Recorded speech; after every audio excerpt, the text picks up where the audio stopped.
So in today's class, we are going to start with a new chapter, that is chapter 12, and the name of the chapter is Introduction to 3D. वैसे इसको short form में 3D कहते हैं. 3D का मतलब three dimensional geometry. First of all, three dimensional geometry का मतलब क्या होता है? देखो, आपने अभी तक एक्स और वाई से वर्क करना सीखा है. अभी तक आप 9th क्लास से 8th क्लास से आप एक्स एक्सिस और वाई एक्सिस पे वर्क करो. और आपने देखा कि जो एक्स एक्सिस, जब हम एक्स एक्सिस और वाई एक्सिस को ड्रॉ करते हैं तो जो हमारा प्लेन सरफेस होता है वो फोर क्वाड्रेंट पे डिवाइड हो जाता है. First quadrant, second quadrant, third quadrant और फोर्थ क्वाड्रेंट. अब एक्स और वाई के साथ साथ अगर हम जेड एक्सिस को भी बीच में डालते हैं तो वो बन जाता है थ्री डायमेंशनल सरफेस. अभी तक ये क्या है? Two dimensional. X axis, Y axis. अब इसमें अगर मैं एक थर्ड एक्सिस को लेके आ जाऊँ जो कि जेड एक्सिस होता है, तो ये आपका टू डायमेंशन की जगह थ्री डायमेंशनल सरफेस हो जाएगा. अगर मैं इसको फिगर से आपको इलेबोरेट करूँ तो देखो, आप इसको ऐसे समझो. ये देखो, अभी तक आपने जो स्टडी किया है वो ये स्टडी किया है. ये आपका एक्स एक्सिस है, ये आपका वाई एक्सिस है. अभी तक हम ये स्टडी करते हैं. First quadrant, second quadrant, third quadrant, fourth quadrant. अब इसी के बीच में एक थर्ड एक्सिस आ गया आपका जेड एक्सिस. ये आपका थ्री डायमेंशनल सरफेस है. समझ में आ रहा है क्या कह रहा हूँ मैं आपको? थ्री डायमेंशन का मतलब थ्री एक्सिस, टू डायमेंशन का मतलब एक्स और वाई एक्सिस. राइट. अब देखो इसमें चेंजेस क्या आते हैं. थ्री डायमेंशनल सरफेस में देखो, ये आपका, ये मैं एक्स और वाई सरफेस की बात कर रहा हूँ. अगर सिर्फ मैं एक्स एक्सिस और वाई एक्सिस को लेके बात करता हूँ जो ऑलरेडी आप, तो आपका जो सरफेस है वो फोर क्वाड्रेंट में डिवाइड होता है. One two three and four. One two three four. But जब हम जेड को भी इंक्लूड करते हैं तो जो आपका सरफेस है इसमें आपको एट क्वाड्रेंट, इसके आपके एट पोर्शन बन जाते हैं. अब देखो ध्यान से, फोर आपको ऊपर दिखाई दे रही है, वन, ये टू, ये आपको इधर दिखाई दे रहा है थ्री, और देखो यहाँ से ट्रांसपेरेंट आपको एक सरफेस यहाँ दिखाई दे रहा है ना, फोर. और ऐसे ही फोर आपको नीचे दिखाई दे रहे हैं, फाइव, सिक्स, सेवन, और एक इधर आएगा एट. तो थ्री डायमेंशनल में ये जो पूरा सरफेस है हमारा वो एट पार्ट्स में डिवाइड हो जाता है, और उन एट पार्ट्स को हम बोलते हैं ऑक्टेंट. जैसे टू डायमेंशनल सरफेस के लिए आप वर्ड यूज करते हैं क्वाड्रेंट. टू डायमेंशन में एक्स और वाई में क्या होता है, जो आपका सरफेस है वो फोर पार्ट्स में डिवाइड हो जाता है, फर्स्ट क्वाड्रेंट, सेकंड, थर्ड और फोर्थ. थ्री डायमेंशनल सरफेस में क्या होता है, जो आपका सरफेस है वो एट पार्ट्स में डिवाइड हो जाता है.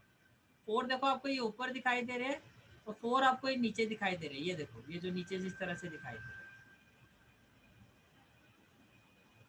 ये देखो, अगर आप ध्यान से देखो, ये नीचे भी फोर इसी तरह के क्वाड्रेंट बनते हैं, फाइव, सिक्स, सेवन और एट. तो फोर ऊपर, फोर एट. तो एक चीज आपको ये समझ में आ जानी चाहिए कि फोर डायमेंशनल, टू डायमेंशन में क्या होता है, क्वाड्रेंट, फोर पार्ट्स. और थ्री डायमेंशनल सरफेस में क्या होता है, एट पार्ट्स. और उन एट पार्ट्स को हम क्या कहते हैं, क्वाड्रेंट. क्या कहते हैं हम? क्वाड्रेंट. ओके. अब अगर मैं इसकी प्रेजेंटेशन दिखाऊं, देखो, अब रजिस्टर में इस चीज को कैसे आप शो करोगे. रजिस्टर में जब आप इसको बनाते हैं हम थ्री डायमेंशनल सरफेस को, तो हम इसको इस तरह से बनाते हैं. ये हो गया एक्स एक्सिस, ये वाई एक्सिस और ये जेड एक्सिस. अब इसको देखो कैसे, इसके लिए एक राइट हैंड थंब रूल होता है.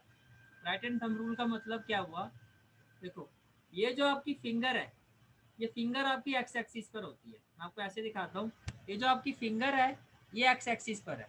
तो ये जो बाकी का पोर्शन है ये वाई एक्सिस हो गया. ये एक्स एक्सिस है, वाई एक्सिस. तो ये थंब है, ये आपका जेड एक्सिस है. अगर मैं ऐसे करता हूँ, ये मेरा अगर एक्स एक्सिस है तो ये मेरा वाई एक्सिस है. और थंब जो होगा फिर वो क्या आपका, वो आपका जेड एक्सिस होता है. तो से ये मेरी ये एक्स एक्सिस हो गया, ये टिप ऑफ द फिंगर. और बाकी का जो पीछे वाला पोर्शन हो गया हैंड का, ये वाई एक्सिस है. और ये क्या हो गया आपका, जेड एक्सिस. अब देखो, अगर मैं इस प्लेन की बात करता हूँ, ये कौन सा प्लेन है, ये आपका होता है एक्जेक्ट प्लेन. यानी कि ये एरिया किसका है, ये एरिया है एक्स और जेड का. कैन आई से दैट ये एरिया किसका है, एक्स और जेड का एरिया. तो एक्स और जेड के एरिया में वाई है, वाई आ सकता है नहीं, वाई की वैल्यू यहाँ पर जीरो हो जाती है. ये एरिया किसका है, ये वाई और जेड का है, तो इसको हम कहते हैं वाई जेड प्लेन. इसको हम क्या कहते हैं, वाई जेड प्लेन. अब वाई जेड प्लेन में एक्स की कोई वैल्यू होगी, भाई आपके घर में आपकी वैल्यू होगी या दूसरे की होगी, आप ही की वैल्यू होगी ना. मेरा घर है, आप ऐसे अथॉरिटी से कहोगे दिस इज माई होम. ये वाई और जेड का स्पेस है, इसमें एक्स की कोई वैल्यू नहीं है. अब ये जो एरिया है आपका, ये किसका है, ये आपका एक्स और वाई का एरिया है. इसमें z की कोई वैल्यू है नहीं, इसमें z की वैल्यू 0। ये समझ में आ गया आपको? तो 3 डायमेंशन में कितने प्लेन होते हैं? xz, yz और xy। अगर मैं xz की बात कर रहा हूँ तो y0, yz में x0, xy में z0, ऐसे कोऑर्डिनेट्स बनते हैं। अगर कोई पॉइंट xy प्लेन में है तो उसके कोऑर्डिनेट्स क्या होंगे? x y 0। कोई पॉइंट xz प्लेन में, उसके कोऑर्डिनेट्स क्या होंगे? x 0 z। कोई पॉइंट yz प्लेन में है तो उसके कोऑर्डिनेट्स क्या होंगे? 0 yz। कैसे होंगे आपको समझ में आ गया होगा। अच्छा, अब मेरे को एक बात बताओ, अगर कोई पॉइंट y एक्सिस पर है तो उसके कोऑर्डिनेट्स क्या होंगे 3 डायमेंशनल के हिसाब से? Yes anybody? Not x axis, ये y एक्सिस है। कोई पॉइंट अगर y एक्सिस पर है तो इसके कोऑर्डिनेट्स क्या होने चाहिए? सिर्फ y एक्सिस पर है ना, वो z के एरिया में ना x के, तो क्या कोऑर्डिनेट्स होंगे 3 डायमेंशनल में? Yes 0 y 0। 0 y 0। Okay, yes Pranay, your answer is also correct. Now कोई पॉइंट अगर x एक्सिस पर है तो इसके कोऑर्डिनेट्स क्या होंगे? रीत, कोई पॉइंट x एक्सिस पर है, इसके x0 कोऑर्डिनेट्स क्या होंगे? x 0 0 x 0 0। सिमिलरली अगर कोई पॉइंट z एक्सिस पर है तो उसके कोऑर्डिनेट्स क्या होंगे? कहने से z 0 0 z। Yes Pranay, your answer is also correct. इतना समझ में आ गया आपको? प्लेन में कैसे कोऑर्डिनेट्स को जज करना है, एक्सिस पर कैसे जज करना है, 2 डायमेंशन में कितने क्वाड्रेंट्स होते हैं? 4, जो आप ऑलरेडी प्रीवियस क्लासेस से स्टडी करते हो। और 3D में आके वही 4 क्वाड्रेंट्स कितने पार्ट्स में डिवाइड हो गए? 8। और उन 8 पार्ट्स को क्या कहा जाता है? ऑक्टेट। ये आपका बेसिक कंसेप्ट था। ये क्लियर हुआ हो तो मैं आगे मूव करता हूँ। कुछ पूछना है यहाँ तक कुछ? ओके, क्लियर है सबको? तो मैं क्वेश्चन स्टार्ट कर रहा हूँ।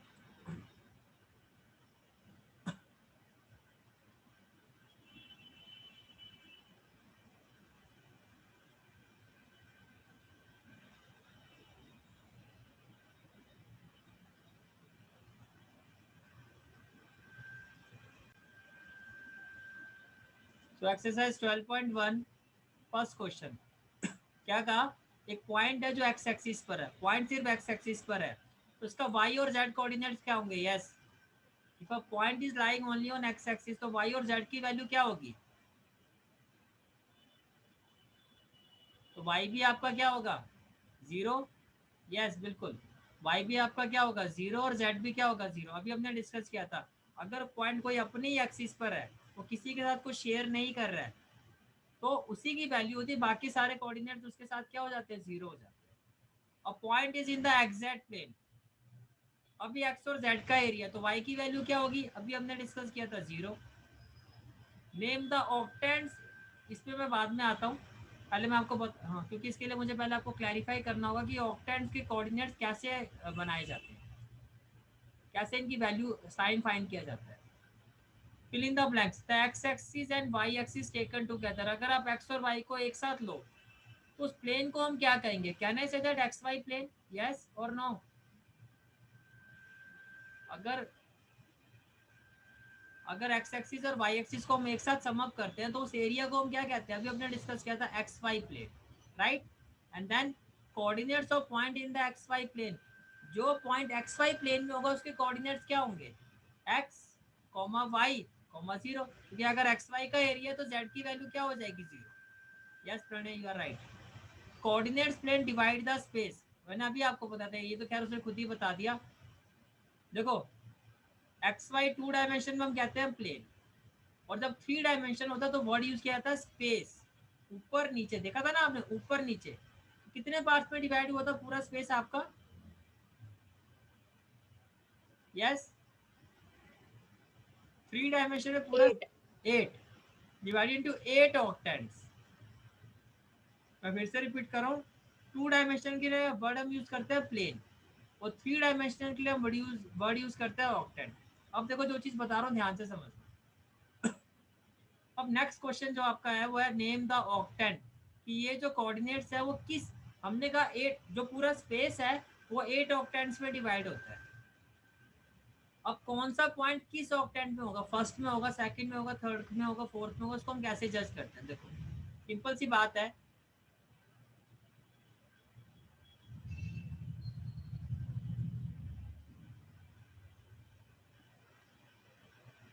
ये सारे जो आंसर्स हैं मैंने वहां पे भी लिखे हैं और ये आपके सारे आंसर्स हैं, ठीक है।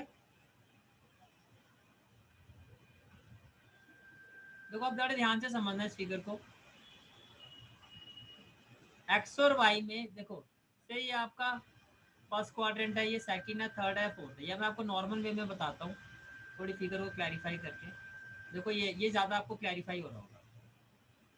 ये आपका एक्स एक्सिस है, ये आपका एक्स एक्सिस है, ये आपका वाई एक्सिस है, राइट। एक्स और वाई एक्सिस के साथ अगर मैं क्वाड्रेंट्स की बात करता हूँ तो क्या होता था, फर्स्ट क्वाड्रेंट में क्या होता था एक्स वाई, सेकंड क्वाड्रेंट में क्या होता था माइनस एक्स और वाई पॉजिटिव, थर्ड में क्या होता था आपका एक्स भी नेगेटिव वाई भी नेगेटिव, और फोर्थ में क्या होता था आपका एक्स आपका पॉजिटिव होता था वाई नेगेटिव होता था। यही होता था कुछ ऐसा। अब देखो ऊपर वाले पार्ट की मैं बात कर रहा हूँ, अभी नीचे वाले पार्ट की बात नहीं कर रहा हूँ। एक बात बताओ, इन सभी क्वाड्रेंट में ये आपको जेड एक्सिस दिखाई दे रहा है ना, इन सभी क्वाड्रेंट में ये, इसके रिस्पेक्ट में भी यही है, इसके रिस्पेक्ट में भी ये है, इसके रिस्पेक्ट में भी, इसके रिस्पेक्ट में। अगर जेड एक्सिस ऊपर की तरफ है तो इसकी वैल्यू पॉजिटिव होगी या नेगेटिव होगी, बताओ। अगर जेड एक्सिस ऊपर की तरफ है तो इसकी वैल्यू पॉजिटिव होगी या नेगेटिव होगी, पॉजिटिव। पॉजिटिव। क्या होगी, पॉजिटिव। तो फर्स्ट फोर क्वाड्रेंट ऐसे के ऐसे ही आपने लिखने हैं और z की वैल्यू आपने सभी में क्या रखनी है, पॉजिटिव। ये फर्स्ट फोर क्वाड्रेंट के आपके पॉइंट्स बन गए, z z z और z। रट्टे नहीं लगाने, लॉजिकली समझो, कोई रट्टे लगाने की जरूरत नहीं है। बच्चों को समझ में नहीं आता कि कौन सा पॉइंट कौन से कोऑर्डिनेट, वो रट्टे लगाते हैं, ये फोर्थ में ऐसे होता है, ये एक्स वाई पॉजिटिव होता है, कुछ नहीं होता। तो फर्स्ट फोर क्वाड्रेंट में क्या होता है, थ्री डायमेंशनल में पहले तो आप एक्स वाई की वैल्यू जो आपको अच्छे से या पता है ना आपको, फर्स्ट क्वाड्रेंट में एक्स वाई पॉजिटिव होता है, सेकंड में क्या होता है, थर्ड में क्या होता है। तो पहले आपने लिखी फर्स्ट क्वाड्रेंट में एक्स वाई, सेकंड में लिखा आपने कि एक्स नेगेटिव होता है, वाई मेरा पॉजिटिव होता है, थर्ड में आपने लिखा X negative Y negative, fourth में आपने लिखा एक्स पॉजिटिव है और वाई नेगेटिव है। अब बात आती है थ्री डायमेंशनल की। तो थ्री डायमेंशनल में क्या होगा, फर्स्ट फोर क्वाड्रेंट के केस में z आपका ऊपर की तरफ है, तो z की वैल्यू सभी के साथ क्या लगा दो, पॉजिटिव। ये आपके फर्स्ट ऑक्टेंट के जो फर्स्ट फोर कोऑर्डिनेट्स हैं, फर्स्ट फोर ऑक्टेंट है, फर्स्ट सेकंड थर्ड फोर्थ, वो आ गए। ये समझ में आ गया कैसे बनाए, क्लियर है यहाँ तक, ठीक है। ये देखो ए कोऑर्डिनेट्स, ए पॉइंट जो है आपका ए फर्स्ट क्वाड्रेंट में एक्स वाई पॉजिटिव, फिर यही पॉइंट आपका जब बी, यानी कि ए आपका फर्स्ट क्वाड्रेंट है, बी सेकंड है, सी आपका थर्ड है, डी आपका फोर्थ है। सिर्फ एक्स वाई पे फोकस करना, X Y positive, X negative, Y positive, X negative, Y negative, and then D में क्या हुआ, X positive Y negative. Clear है यहाँ तक। और उसके साथ जेड, जेड मैंने ले लिया सिर्फ 5, तो जेड अगर 5 है सभी में, देखो जेड 5 5 5 5 सभी में जेड पॉजिटिव है। यहाँ तक क्लियर हो गया आपको, क्लियर हो गया। ये आपके फर्स्ट फोर ऑक्टेंट हो गए। अब बात करते हैं फिफ्थ, सिक्स, सेवन और 8। ये कैसे पता चलेगा आपको, देखो नाउ यही पॉइंट्स आप एज इट इज रहेंगे आपके। अब एक बात बताओ, रेस्ट ऑफ द क्वाड्रेंट्स के लिए आपका जो जेड एक्सिस है आपका, वो आपका देखो नीचे की तरफ जा रहा है। ये फर्स्ट फोर में ऊपर है और बाकी के जो रिमेनिंग फोर क्वाड्रेंट नीचे की तरफ बनते हैं। तो नीचे के केस में आपका जेड नीचे की तरफ चला गया। फर्स्ट फोर ऑक्टेंट जो होते हैं उसमें जेड आपका ऊपर होता है, और बाकी के जो फोर ऑक्टेंट्स होते हैं, मैंने आपको अभी प्रीवियस फिगर में दिखाया था कि वो नीचे की तरफ बनते हैं, बताया था ना, फोर ऊपर होते हैं फोर नीचे। स्पेस आपका कैसे डिवाइड होता है थ्री डायमेंशनल में, फोर ऊपर फोर नीचे। तो फोर नीचे में क्या हुआ, जेड आपका नीचे आ गया।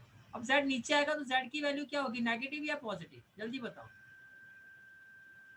नेगेटिव। नेगेटिव।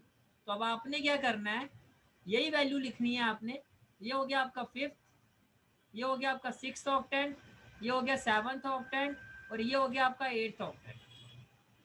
और इन्हीं ऑक्टेंट्स में जेड को बस नेगेटिव करना है। X Y minus Z, minus X Y minus Z, minus X minus Y minus Z, X minus Y minus Z. समझ में आ गया। तो यही पॉइंट फिफ्थ में क्या होगा, 2 3 माइनस जेड -5। बताओ सिक्स में क्या होना चाहिए, यही कोऑर्डिनेट्स कैसे लिखोगे सिक्स में? -2 3 -5 -2 3 -5, वेरी गुड। सेवन में कैसे लिखोगे?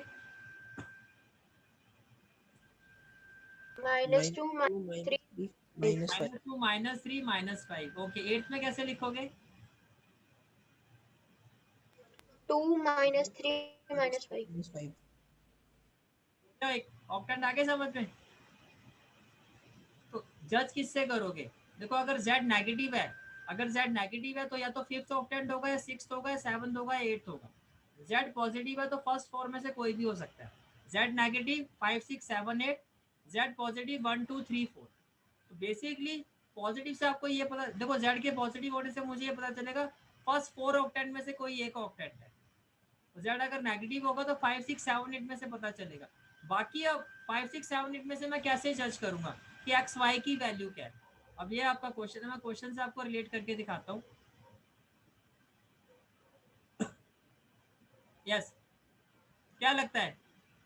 पहले तो देखो जेड आपका क्या है, पॉजिटिव है। जो जेड के पॉजिटिव वाले केस है मैं वो ले रहा हूँ पहले। यस, ऋतिक क्या लगता है आपको, ये कौन सा ऑक्टेंट है? जिससे पूछूंगा माइक ऑन करके आपने आंसर देना है। यस, ये भैया प्लस प्लस प्लस फर्स्ट वाला भैया। फर्स्ट वाला, फर्स्ट ऑक्टेंट है। प्रणय -4 2 5 कौन सा ऑक्टेंट है? माइक ऑन करो और बताओ।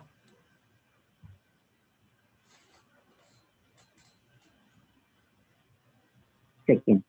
सेकंड। अब कैसे जज किया आपने भाई, 5 तो पॉजिटिव है, तो ये तो क्लियर है 1 2 4 में कोई होगा। अब आपने देखा एक्स और वाई की वैल्यू को। अब मैंने जब एक्स और वाई की वैल्यू देखी तो एक्स की वैल्यू क्या है, नेगेटिव, और वाई की वैल्यू पॉजिटिव है। तो नेगेटिव और पॉजिटिव सेकंड में होता है, ये सेकंड ऑक्टेंट है आपका। Reet third third. Why? Because X negative Y negative, third quadrant में होता है आपका। और जेड आपका क्या, पॉजिटिव है। तो ये आपका कौन सा क्वाड्रेंट हो गया? ये आपका हो गया थर्ड। यस ऋतिक, 4 -2 3। 4 -2 3 या भैया फोर्थ वाला। फोर्थ वाला। वाई? बिकॉज एक्स पॉजिटिव है और वाई आपका क्या है, नेगेटिव है। तो ये फोर्थ है। समझ में आया कैसे जज करना है? अब इसका टेबल कैसे बनाना है पहले मैं वो दिखा देता हूँ आपको। देखो ये इस तरह से आपका टेबल बना, तो जो आपने सीखा वो क्या सीखा, ये ऑक्टेंट के साइन होते हैं। Means first second third fourth. तो फर्स्ट सेकंड थर्ड फोर्थ में क्या है, जो आपका जेड है वो सभी में पॉजिटिव रहेगा, राइट। फर्स्ट का मतलब फर्स्ट क्वाड्रेंट, एक्स और वाई दोनों पॉजिटिव। सेकंड में x negative Y positive. Third में x negative Y negative. Fourth में x positive Y negative. Next four quadrant, fifth six seventh eight. Fifth six seventh eight means z क्या होगा आपका, सभी quadrant में क्या होगा, फिफ्थ सिक्स सेवंथ एट। यानी कि अब जेड जो है फिफ्थ सिक्स सेवंथ एट में जो ऑक्टेंट होता है उसमें जेड एक्सिस नीचे की तरफ आ जाता है। जो स्पेस आता है वो बिलो पोर्शन में डिवाइड होता है। जेड जब नीचे की तरफ आया था तो जेड जो होता है वो नेगेटिव हो गया, फिफ्थ में भी, सिक्स में भी, सेवंथ में भी, एट्थ में भी।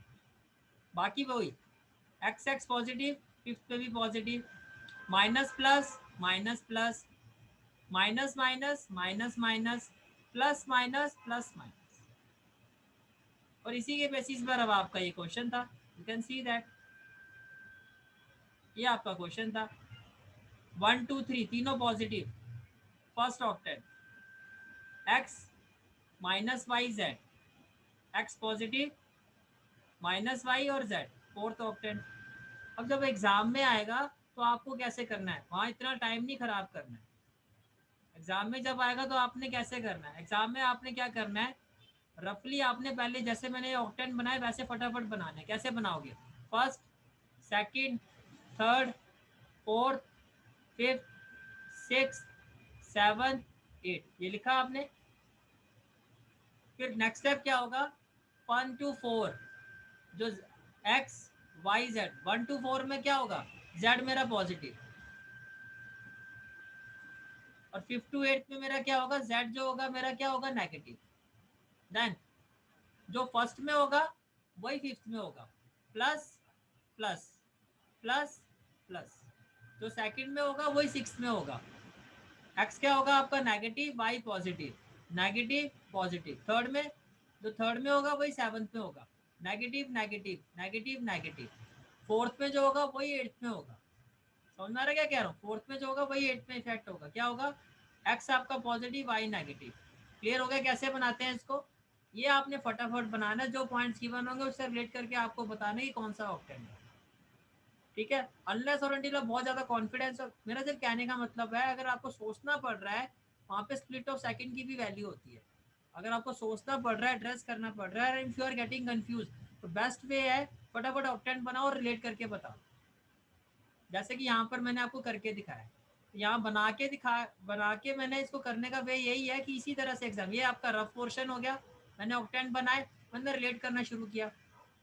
एक्स पॉजिटिव, वाई नेगेटिव और नेगेटिव, प्लस माइनस माइनस। देखो प्लस माइनस माइनस ये आ रहा है मेरा, plus plus minus, plus plus minus देखो कहाँ है, ये रहा। समझ में आ रहा है कैसे फटाफट रिलेट कर सकते हैं फिर आप? Minus plus minus, minus plus minus देखो कहाँ है आपका, माइनस प्लस माइनस ये रहा आपका सिक्स में। फिर minus plus plus, minus plus plus ये रहा आपका सेकंड में। Minus minus plus third, minus minus minus seven. Is it clear? समझ में आ गया? ये आपका बेसिक कंसेप्ट था। यहाँ तक आपने क्या सीखा? आपने ये सीखा कि जो आपके इंट्रोडक्शन टू 3D, इससे पहले आपने जो पढ़ा था वो 2 डायमेंशनल सरफेस था, एक्स और वाई। एक्स और वाई में बात होती है प्लेन की। एक्स और वाई में क्या होता है, आपका प्लेन 4 क्वाड्रेंट में डिवाइड होता है। और जब हम 3 डायमेंशनल में आते हैं तो बात होती है स्पेस की। जैसे थर्ड एक्सिस आया था जिसको हम जेड एक्सिस कहते हैं, वो पूरे स्पेस को 8 ऑक्टेंट्स में डिवाइड करता है, 4 ऊपर 4 नीचे। और फर्स्ट 4 ऑक्टेंट में क्या होता है, जेड एक्सिस आपका पॉजिटिव होता है, और नेक्स्ट 4 ऑक्टेंट में जेड एक्सिस आपका नेगेटिव होता है। बाकी के एक्स वाई वैसे रिवॉल्व करते हैं जैसे आपके 1 to 4 वैसे ही 5 to 8 होता है। और ऑक्टेंट के कोऑर्डिनेट कैसे निकाले जाते हैं? अगर कोई पॉइंट एक्स वाई कोऑर्डिनेट में तो उसका जेड जीरो होगा, तो जिस प्लेन में होगा वो उसका, अगर एक्स और वाई है तो जेड जीरो, वाई जेड है तो एक्स जीरो। और अगर कोई पॉइंट पर्टिकुलर एक्सिस में ही है, जैसे कोई पॉइंट अगर जेड एक्सिस में है तो उसके कोऑर्डिनेट्स क्या होंगे, जीरो जीरो जेड, क्योंकि सिर्फ पर्टिकुलर एक्सिस पर है, तो बाकी के दोनों कोऑर्डिनेट्स क्या हो जाएंगे, zero. This is the concept of exercise 12.1 and solutions of exercise 12.1 questions. तो यहाँ के ये आपका पूरा कंप्लीट होता है। ओके।